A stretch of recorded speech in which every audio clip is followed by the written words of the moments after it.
I've been doing handhelds for years and been setting a lot of these different styles of handhelds up from different, like even some of the ones that has old setups. And reason why I call it, if you ever hear me say setup, it's because the fact is I used to always get corrected when it comes down to saying custom firmware or operating system or OS or Windows or this is that and the third. So I'll just say setup. At the same time, I was thinking it's been a minute since I actually, and I don't even know if I even actually did this particular move by itself. But what I'm gonna do is do a walkthrough with just how I'm setting mines up of the Retroarch.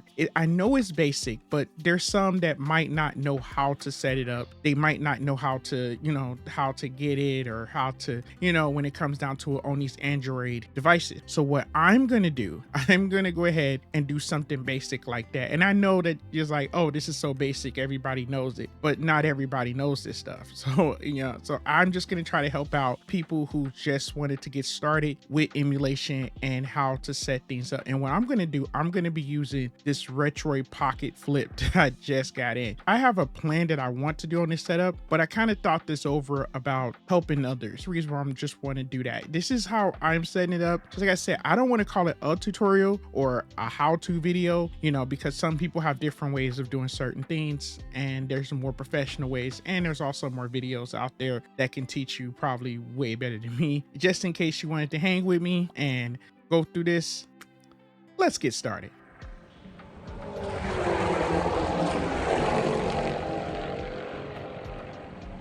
What is going on, you guys? Your boy Famous Kid Video Game Entertainment. And before we go any further, make sure you hit the like, subscribe button. Click like, subscribing. It's always a big help. My gamers and vets, that's like vets in this emulation thing. I'm not perfect. I can't get everything out, but at the same time, if there's anything I missed out on or failed to mention, please let everybody know in the comments. The whole point is for us to help the newbies out to go ahead so they can get started up on their emulation journey. I just want to break this down to you a little bit, okay? Retroarch can get like a bunch of your emulators out the way, okay? Assuming that you already got your ROMs, I'm gonna get to that in a sec. But like a lot of your emulators all the way up to almost, like, if I'm not mistaken, you should be good all the way up to PS1 and even PSP. But I suggest you just get PSP by itself. But you all the way good up to PS1. Arcade covered. You want Sega Genesis? Covered. Master System? Covered. Atari heads? Covered. All that is going to be all set up for you. Even Naomi and everything you need. And then some extras on the way if you need that too. This also works on phones, tablets, pretty much anything with Android, PCs, and Apple stuff. That's a whole nother story. If you guys have a Retroid Pocket like me, like this, then at the beginning you're gonna have like a setup to where that they actually download all the emulators for you. Okay, remember, you don't really need this particular device to work Retroarch. So as you can see, I made a selection that I did not want anything downloaded. So this setup is basically if you was like to have like a phone or a tablet or just an Android device, period. Okay, don't forget to get you, if you have like a phone or Android device like a tablet, don't forget to get you a controller out there. I'll put some links in the description. Get a controller. I mean, it's the best way to play to me. Now, if your device does take a SD card, now some devices out there like my phone, it does not take a SD card. But if your device does take an SD card, that is awesome. Make sure you get an SD card because that way you can have room for all your ROMs and stuff like that. I remember, I ain't saying nothing about Apple, but in this case, this Retroid does take an SD card. If your thing does take an SD card, what I usually do after I get through setting up my device, I pop the empty SD card up on it. Don't forget to format your SD card. That's what I usually do on my PC. I'm not going to show all that. I format my SD card, then I pop it in my device. Then what I'll do, I will go ahead and format it from the device itself. A few ROMs that I have set up, okay? You're responsible for getting your own ROMs and your own BIOS, okay? Now, here's a secret for you, sis, if you guys is hanging with me in this particular video. I'm not trying to sell you guys to go to my Patreon to support. It's up to you. It will be a big help if you did. You don't have to. It's fine. You can search. There's ways of getting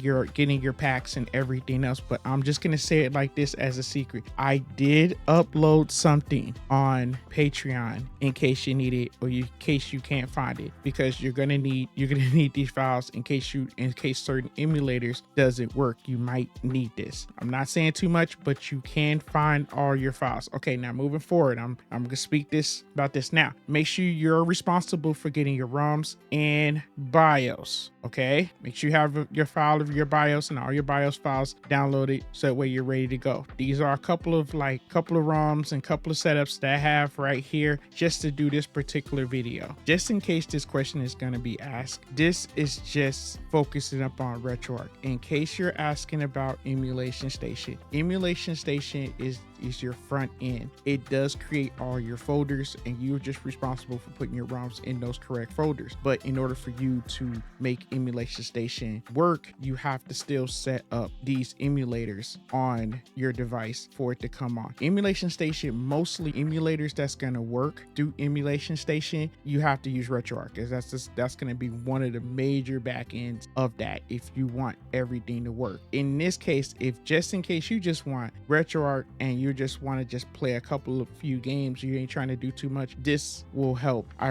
hope this helps. If you have your SD card and your SD card's good, you already formatted everything else, just like I said earlier, just basically just put your file with your ROMs onto your SD card and pop it in. Okay, now there's two ways to go ahead and get Retroarch. Okay, one, you can get it from the Play Store, which all you have to do is just type in Retroarch and then go ahead and install it. All right, and the second one is from the website, which that's where I'm going to be hanging at. You just type in retroarch.com, or you could just type it in on Google and it should just pop in. Okay, so in this case right here, I'm just going to use the download tab and go ahead and just find the Android, which is simple as that. Okay, now as you scroll down, you've got all types of setups that you want to. If you want to go with Windows, that's fine, but in this case I'm gonna scroll all the way down until I get to Android. Okay, it even can tap you to like other spots if you want to go back to the thing and just download it, but no, I'm just gonna click on the actual download 64-bit, and that's the one that I'm gonna use. Once it downloads, give it a couple of minutes, maybe a minute, few seconds, something like that,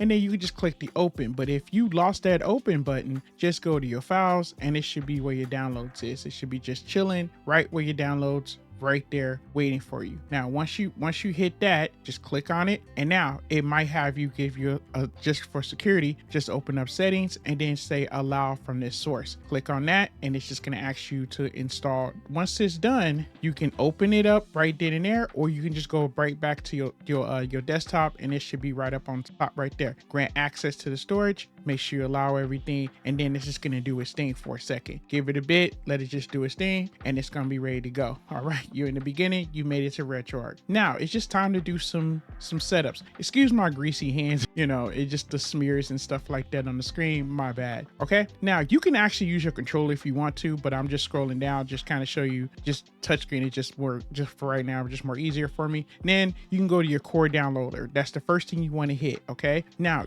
at this point in time, I just go crazy and just get as many cores as I can as possible. If it looks familiar, get it. Like if it's, you know what I'm saying, if it's like an actual console, get it. I like to get all the arcades just in case I need them. CPS 1, 2, and 3, Final Burn Alpha, them are all the arcades. You want to get all those many as you can, because the fact is you might need them later on in case you want to like get all your arcades. Remember, I told you, you'll be covered with everything you possibly need. I'm just going to go ahead and get as many of these cores as I can to have this whole thing set up. You don't have to do the same thing I'm doing. You can just go with the consoles that you basically have like the files for. Like if you have Sega Genesis, then you can go down and get that, and I'm gonna show you that in a second. These are a lot of the cores that I just end up getting. Now see, I have what I got right here. This is like, I had TurboGrafx 16, so I needed NEC, so PC Engine, but I also needed Sega because I got Sega Genesis, so you want to download those. And I also got Neo Geo Pocket Color.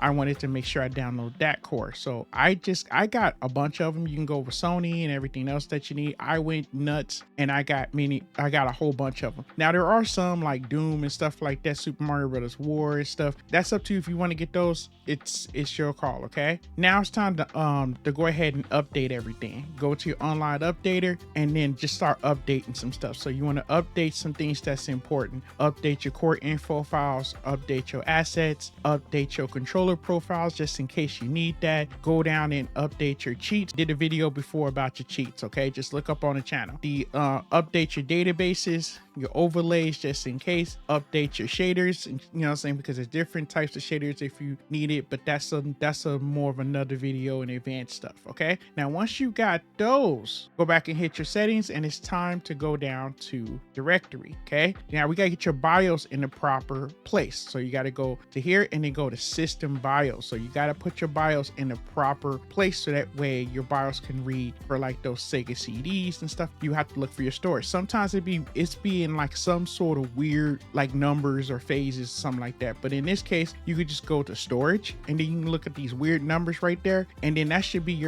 to be your SD card. Now look, I did the flip ROMs and then I'm looking for my BIOS, click my BIOS and say use this directory. Okay, boom. Now your BIOS is in place. You're good. I'm gonna go back. Now we're gonna go to our input. Our input is important because we want to set our hotkeys. We want to be able to set our hotkeys to get back to our menu when we need them. We're gonna go to enable hotkey because you want to make a hotkey. In my case, I'm gonna make my hotkey the select button. Okay, so whenever I need it, all I gotta do is push the select button along with a certain other button that I assign. Okay, that's in case if I need it. We're gonna go to like, I need something to bring back up the menu just in case. In this case, I have a controller here and this one has an R3 and L3. My last video didn't have that. So I was able to just use it for my L2 and R2 and I did that as my toggle for my menu. But in this case, this one has both for L3 and R3. So I'm going to use that. That is my common setup that I use when I need to get back to my menu. Okay. Then you can also set your quit if you want to basically quit. I'm going to show you that in a second. You can also close your content by setting the button up. But remember, when you do that, you got to hit your hotkey button, which I had made my select button. So in this case, I want to make my save and my load state. Okay. So that's so you're playing the game, you lose a little bit, you want to go back real quick, you can go ahead and like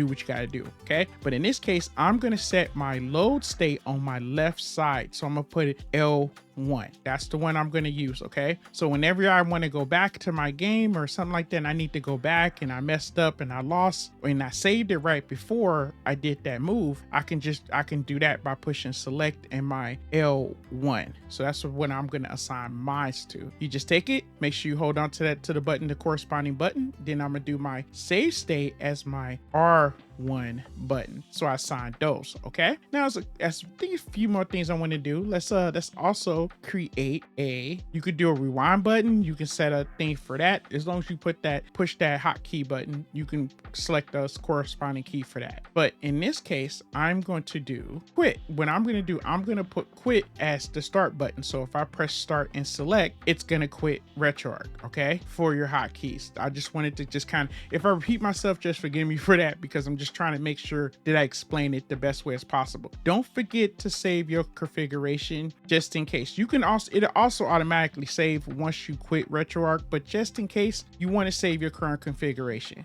Back. And now we're going to go ahead and do some other stuff for a second. Okay, now it's time for me to import the content. This is where I can go ahead and make my folders read for Retroarch, like the Sega Genesis, the Neo Geo Pocket, the Sega CD, and the TurboGrafx 16. Then we're going to scan the directory so that way it can find those games. I'm going to click on scan directory so it can read that folder, our other folder that we named Flip ROMs. Now, you don't make it read the BIOS. We already set that up. That's just in the same folder. We're going to start with Sega Genesis and then click in it and say scan this directory. Now, you don't see no ROMs, but it's there. It found those ROMs. Now you're gonna go back, same thing, Neo Geo Pocket Color, scan the directory, bam, everything's good. Sega CD, no problem, scan the directory. Even though as if it's in a folder, it will still scan it, no problem. TurboGrafx 16, scan the directory, boom, no problem. This is the simple stuff right here, okay? Now we're gonna go back, and I want to make sure that it's gonna get my thumbnails. There's two ways of doing it. You can download, but you can automatically get your thumbnails just by doing this. On demand thumbnail downloads. Go to your playlist and then go to your settings for that playlist and then toggle that on. If you do that, you won't have no problem. Automatically gonna download the thumbnails. It may not do all of them, but it will mostly do it. Don't forget to go ahead and save your configuration. Now look at your games. See, now if you just by me scrolling down a little bit, it automatically downloaded the thumbnails, which is good. The box art, so that's good. Sega Genesis, let's do it. Boom, I'm gonna scroll down a little bit. Boom, it's right there. I don't have to worry about anything. Sega CD, not a problem at all. It downloaded those box art. That's so awesome. In this case, it is not gonna download everything, but look, it was missing one. Now there's more advanced stuff that you do, but I'm just gonna keep this basic. Okay, so it might not get all of it, but there are ways of going ahead and get those thumbnails. But in this case, we're going to go ahead and test out one of the games. We're going to go right to Fantasy Zone. We're going to go to Run, and it's giving me a suggested course. Some of them have more than normal, but I know that this is TurboGrafx 16. So I'm going to use PC Engine, which is the Japanese version of TurboGrafx 16. I'm going to push Run, and then I'm good. Now, see, look it, boom, the game is set. But look it, now we have like the touchscreen controls. That's up on the screen. There's a way to get rid of it in two ways. Usually I like to keep them here, and what I do, I just go ahead and hit this arrow button right there, and it just takes it away, and I just start playing games. It's just easier for me, just in case I need to get to the menu. It's just easier for me. But there's another way you can go to it. Go to settings and go to user interface, okay? And you're gonna go to on-screen overlay. Now that's a whole nother video about that and understanding on-screen overlay, but in this case I'm just gonna turn it off. Yep, and that's it. Okay, you just turn it off and it's gone. Boom. Go back, save your configuration so that way you're good. Go back to Sega Genesis, and look, I meant to say go to our games, and then now we're gonna play Sega Genesis. We're just gonna go to Run. Now remember, suggested course. In my case, I like Genesis plus GX. Best for me, love it. Then we're gonna go to Run. Once you do that your first time, all you're gonna do is hit Run, and it's gonna do a state. At the same time, now that the fact is I got my game running, I'm missing, look at all the screen I have. I want the whole screen. I paid for this. I want the whole entire experience. There's two ways of doing that. You can go ahead and go. Now remember, I toggle my thing to go ahead and get to my menu. You can go to core options, and then you can go to video, and then you can go to where's the core provided aspect ratio. You can change that if you want to right there in game. Go back to save, but I want all my games to be full screen. In this case, I'm just gonna close things out. I'm gonna go back to my main menu, and I'm gonna go to video right there, settings, and I'm gonna go to scaling in video, and then now I'm gonna go to aspect ratio. Go down to aspect ratio. If in this case you can push it to 16.9 if you want to, because right now it was showing 4:3, but I'm gonna go down and I'm gonna go to full screen, because I want all that. I want all of it. Yeah, I want all the fun. Then make sure you save that current configuration, and we're gonna go back to our game. Now we can go back to our game easily just by going to history, because that was a game I was previously playing before, and I can just push Run. Notice that it just comes right in, and I got that full screen, give or take, or some of my greasy smudges. So sorry about that. At the same time, see, we're ready to go. We're playing games, and it works just fine. And you can change the controller. That's a whole nother video as far as like setting up your buttons and stuff like that. But if you have like an Xbox controller, or you probably got the Razer, it's gonna automatically read like an Xbox controller, so you're good. And most of those times, those controllers that plugs up to the C type using your phone, it's gonna work just fine. Seriously, you're good. If I want to exit, I can just press start and select, and I can go right back to my main menu. Now I want to make sure that's closed, so I just go ahead and just close it out just in case. Now now I'm gonna go back and we're gonna go ahead and we're gonna go down to Sega CD. Now remember, this one needed I want to tell you, this particular console needs a BIOS, and the BIOS are already set up in there. Now if you put the BIOS in the proper spot, like we was talking before, then click on it, push run, and look, it's got like a whole bunch of suggested cores, but this is Sega, so we gotta go down to Sega. I'm gonna go with Genesis plus GX. I told you I love it, and it automatically has Sega CD. And if I'm not mistaken, there's one for 32X if you needed that. Push run. You only have to do it once after you do this. Run, and then now in this program, if you played your cards right, you're gonna see this logo right here, this little title screen. It's gonna say push start. You can push start and start playing your Sega CD. And it actually still go with that with Sega Saturn if you need your Sega Saturn, you want to play Sega Saturn games and stuff like that. So the memories are all here. You're gaming up and it looks good. Look at that. And look at the visuals on here. It looks amazing. Excuse the long explanation in the beginning. I was on a journey to fully set up this device, and I figured why not share my moves leading up to Emulation Station. And hopefully this might help you or interest you in trying ideas for yourself if you're new to it. And there are plenty of videos out there that can explain in greater detail. But if you made it this far, I truly appreciate it. I'm out, you guys. And from gamer to gamer, thanks for watching.